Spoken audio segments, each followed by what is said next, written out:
Tonight, we descend. She begged you to stop watching. What did you do? But you didn't, did you? It started with the dreams. Quiet at first. Soft waves brushing against a rocky shore, wind whispering through trees she didn't recognize. The kind of dream that leaves you unsettled but quickly forgotten. Until they kept coming. Every night, she found herself standing barefoot on the wet sand of a fog-choked island. No matter how many times she woke up, it pulled her back. The same sky, the same looming shadow of a building deeper inland. Each time, it felt a little more real. The cold clung to her longer. The cuts from thorns across her legs didn't fade in the morning.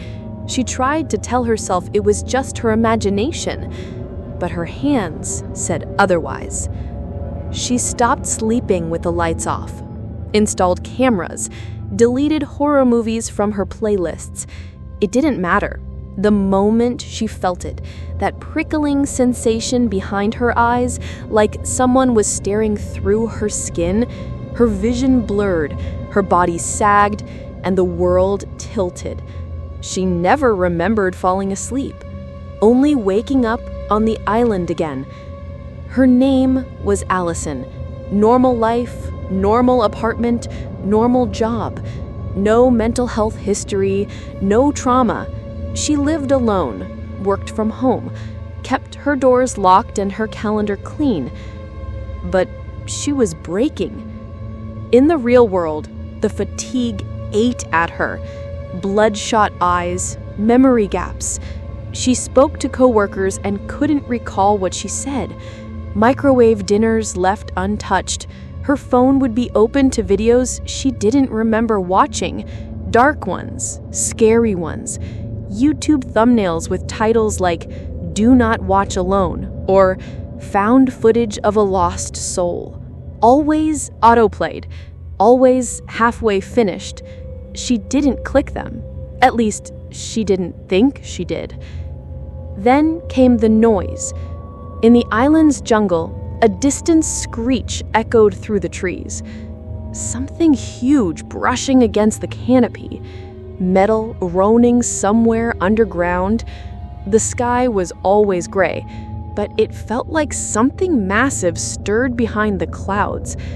And the facility, the building at the island's center, called to her. A cracked cement husk with flickering hallway lights and blood-slicked tile floors. Sometimes she found a corpse still warm, sometimes it was hers. But it was never the same twice. Last night, she saw a message smeared on the wall in what she desperately hoped was paint. Get to the center before they do. Tonight, she knows she'll go back. Not because she wants to, because something is watching. And when it watches long enough, the pull becomes unbearable. Allison stares at her laptop screen, still open to a paused video, a horror story. She doesn't recognize the title. The thumbnail is dark, grainy, her own face frozen in mid-scream. Her breath catches. The screen flickers. She reaches for the power button, but her hand trembles. The last thing she hears before sleep yanks her under is her own voice playing from the speakers. "Please, stop watching." The screen cuts to black. She woke up face down in the mud.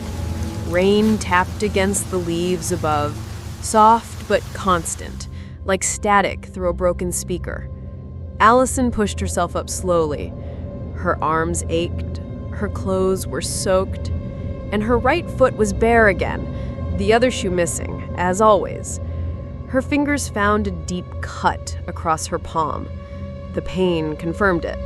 She was here again. The jungle around her whispered.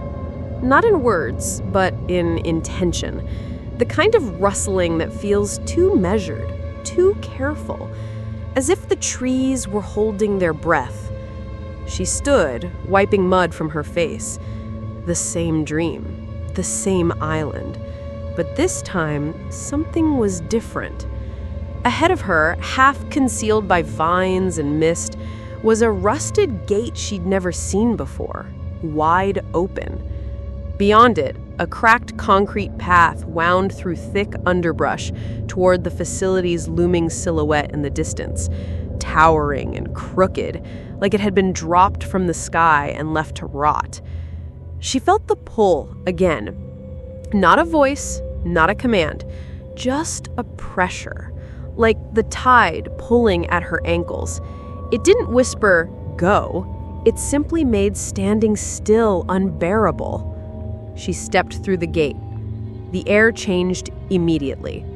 Heavier. The silence behind her snapped shut like a door. Allison flinched and spun around.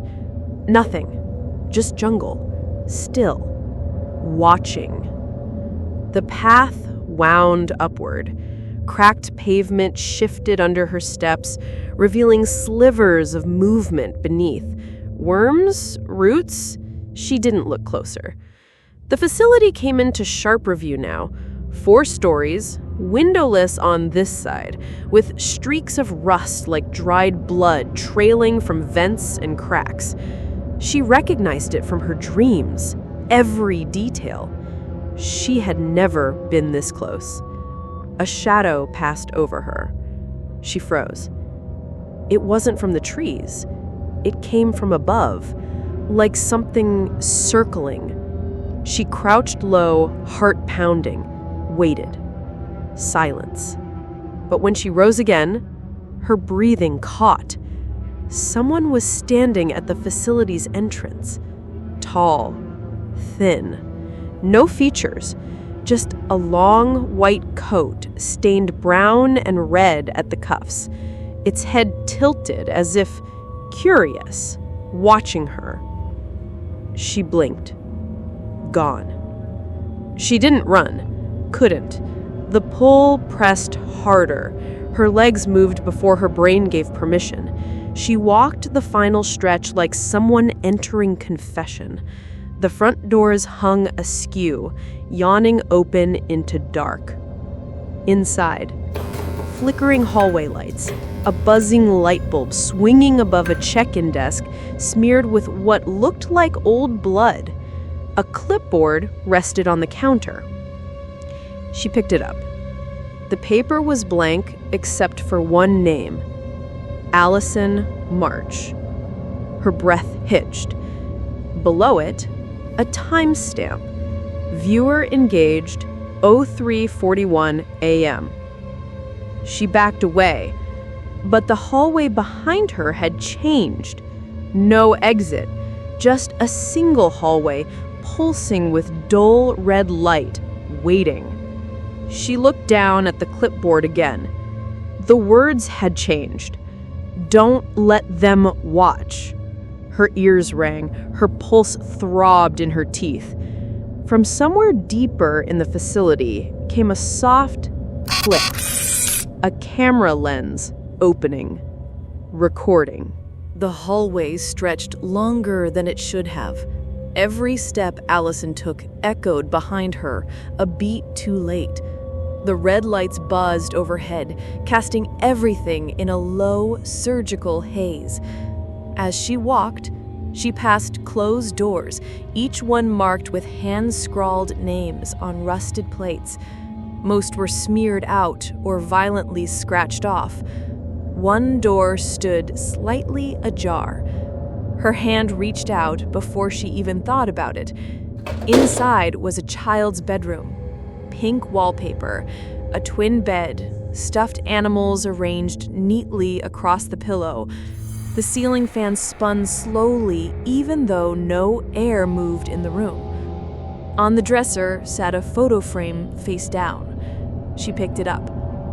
It was her, maybe 10 years old, grinning wide with missing front teeth, one arm thrown around a man whose face had been burnt out of the image, just black ash where his features used to be.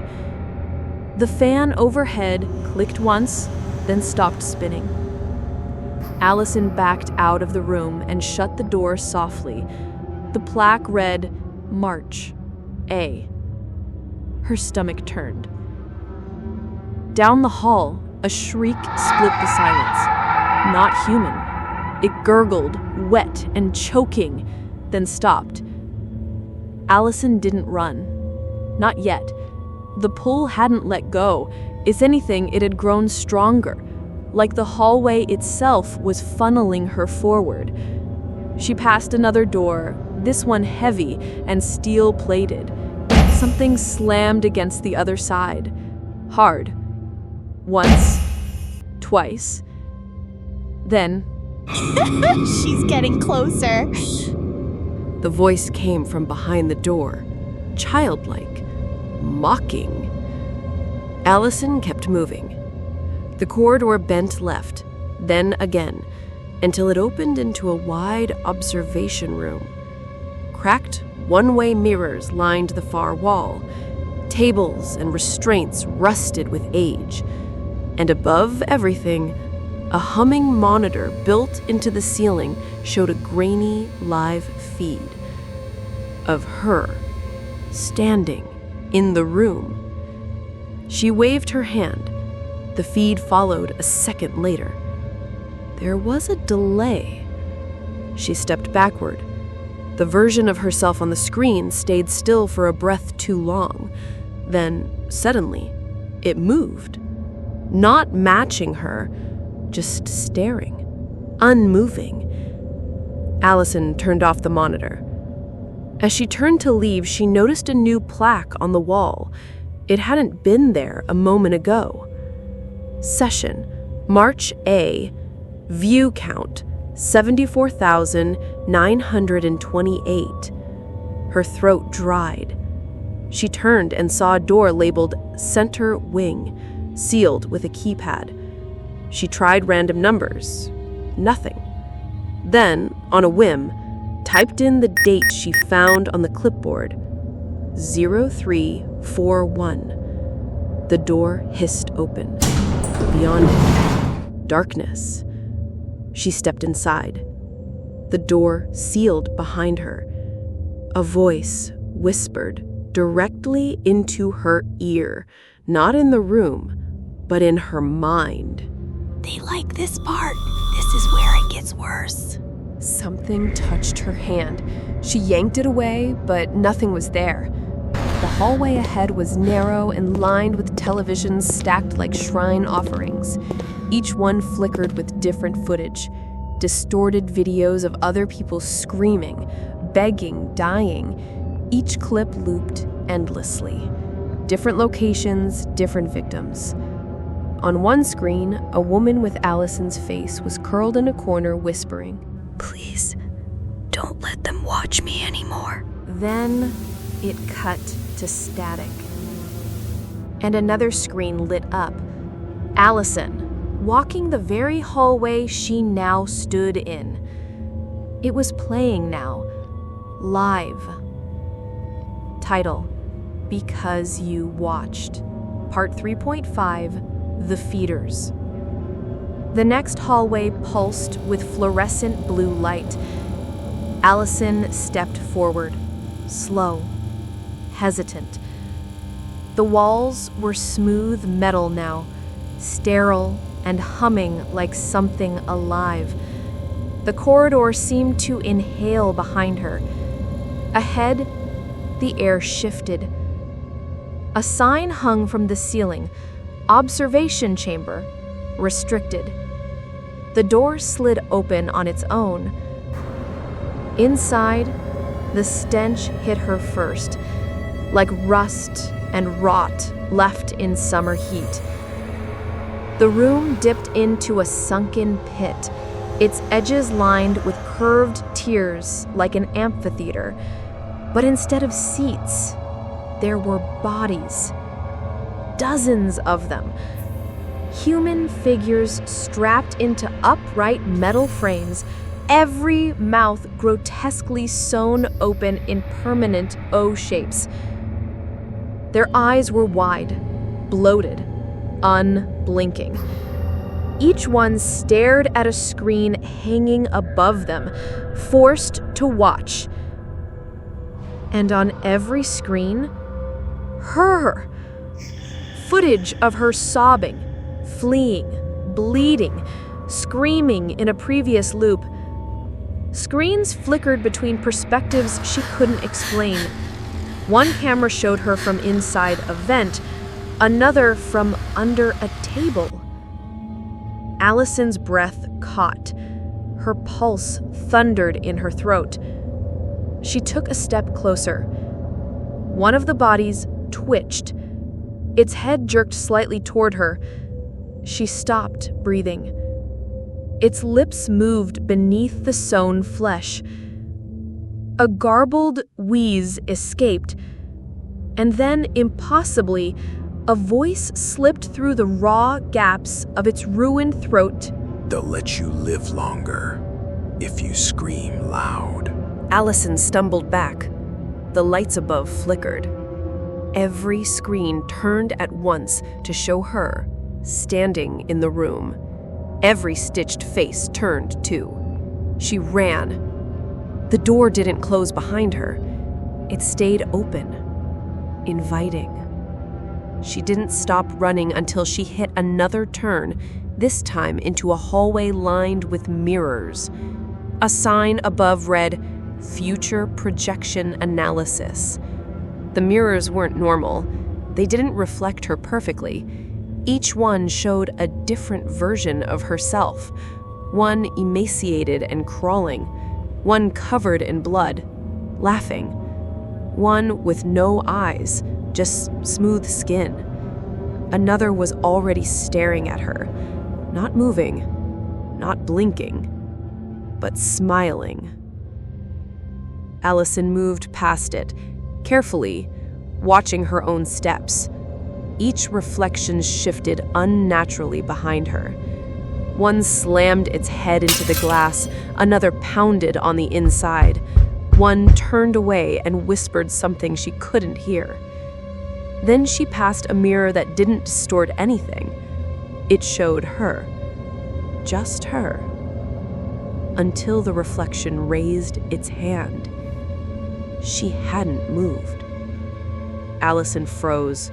The reflection tilted its head. Then, it grinned.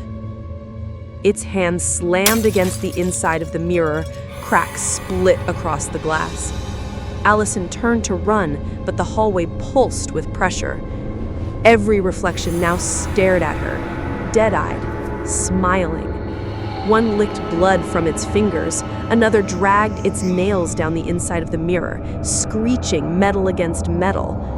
She fled the mirror hall, gasping, the sound of laughter trailing behind her. At the end of the corridor, a single television waited. It flicked on. Footage of her, right now, watching. And from behind the screen, a whisper. She's ready. The corridor narrowed as she walked, forcing her to turn sideways between the televisions. They buzzed with static, flared with footage, died out. Faces flickered, some hers, some strangers. Men, women, children. All of them trapped, all of them looking into the lens. One by one, they spoke the same line. Please stop watching. But the screens stayed on. Allison kept moving. Her breath fogged in the stale air. The red lights gave way to blue. The flickering died out. Here, deep inside the facility, everything was too quiet. The floor sloped downward. The walls became curved, like a throat. It led to the core. She didn't know how she knew the name, but it came to her all the same. As if she'd been here before. As if she'd always been meant to reach it. The hallway ended in a round metal door sealed with thick bolts and a single screen embedded in the center. The screen lit up. No keypad, no password, just a blinking cursor and a single prompt. Do you wish to see the truth? Allison hesitated. Her hands trembled. Her legs wanted to run. But the pull was stronger now than it had ever been. Her fingers moved. Yes. The bolts retracted with a groan. The door opened inward.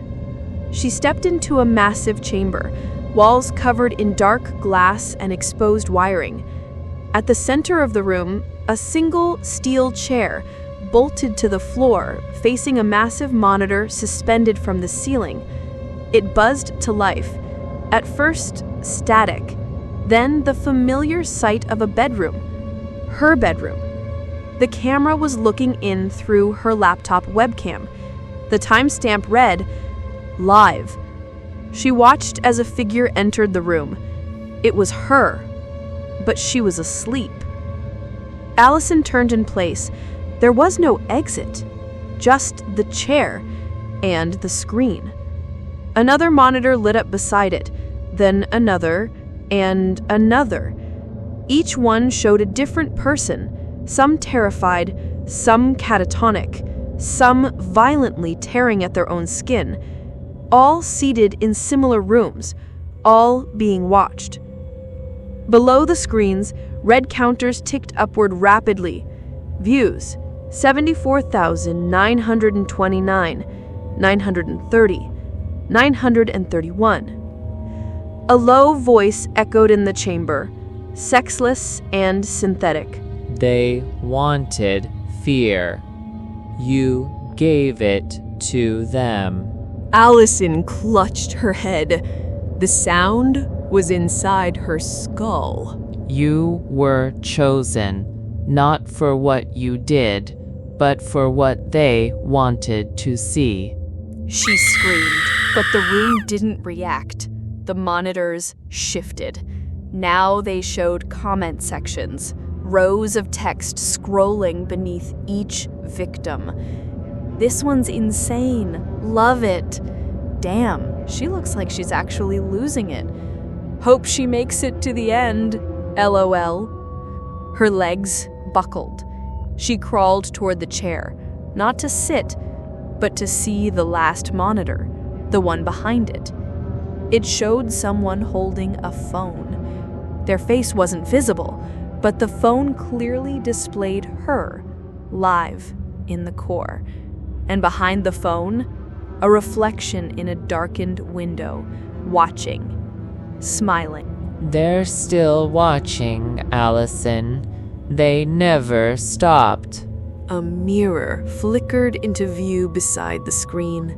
It showed her face. Except her eyes were no longer her own. They were cameras. Allison fell to her knees. The chamber pulsed with low, mechanical breath. Every screen above her looped her image, every angle, every expression. Frozen in fear, sobbing, screaming, silent. The comment feeds churned beneath each video, never ending. Some laughed, some begged for more. One just said, "Don't stop. This is the good part." She wrapped her arms around herself. "Please, no more. Please just let me wake up." Nothing responded. The core hummed louder. She turned to the central monitor, the live feed of the phone. It still played, still watching. And now she could see it clearer, the reflection in the phone's screen. Not a face, exactly, but eyes. A presence leaning closer, focused, invested. You. She stared at the screen. Her voice broke when she spoke next, quieter than before, a cracked whisper. "I know you can hear me." Silence. "You've been watching this whole time? haven't you? Waiting to see what happens next. Hoping I break. Hoping I bleed. The feed trembled slightly, the way a handheld camera shakes with breath. Why? Why won't you look away? Tears slid down her cheeks. She stood, unsteady, hollow. Please, I don't want to be here anymore. I'm tired. I'm scared. I never asked for this. The lights in the chamber flickered. You've been watching this whole time, haven't you? Waiting to see what happens next. Hoping I break, hoping I bleed. You could end it right now. Just close the window, swipe away, hit stop. She stepped closer to the monitor, her eyes locking onto the screen's reflection. But you won't, will you? You like this. You like watching me suffer. Every second of it. You want to see what happens if I scream, if I die, if I lose my mind. And you'll keep watching until there's nothing left of me. The chamber groaned. I see it now. This place, this island, this facility, it isn't a dream. It's a stage built for you.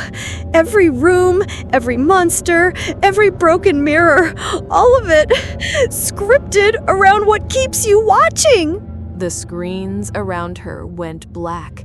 Only the center monitor remained. Allison stepped forward until her reflection stared back at her, framed in the phone screen. Her voice dropped to a whisper. I begged you to stop. So now, when you sleep, I'll be there. When the lights flicker, when the door creaks, when your reflection doesn't quite follow, that'll be me. A sharp crack rang through the chamber as the screen split. Blood leaked from Allison's nose. Her body shook, but she smiled. I hope you dream of me. I hope you never wake up. One final phrase flickered across the screen. Session ended. Viewer retargeted. Cut to black. Then, faintly, a single whisper. Good night.